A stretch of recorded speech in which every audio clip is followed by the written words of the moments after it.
દરરોજ સવારના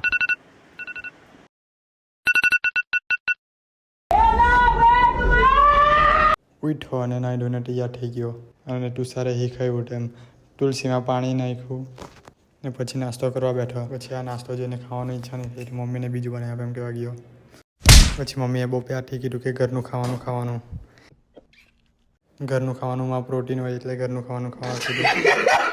પછી મેં નાસ્તો કરી લીધો. નાસ્તો કરીને પછી જોબ પર જવા માટે થોડો ટાઈમ બચ્યો હતો તો રીલ જોવા બેસી ગયો.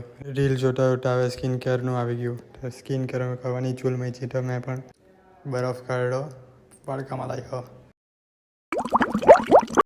સ્કિન કેર કરીને ટાઈમ પણ થઈ ગયો. તો ટાઈમ થયો એટલે મેં જોબ પર જવા નીકળી ગયો. જોબ પર પહોંચી ગયો અને જોબ પર કંઈ કામ હતું નહીં તો ત્યાં આખો દિવસ ટાઈમપાસ કર્યો. ટાઈમપાસ કરીને આખો દિવસ કાઢ્યો જેમ તેમ. પછી ઘર જવા નીકળ્યો. ઘરે આવેલું હતું પાર્સલમાં જોયું તો 15 જગ્યાએ 15+ કવર આવી ગયું. આજના માટે આટલું જ. મારો બીજો બ્લોગ જોવા માટે કોમેન્ટ કરવી નહીં.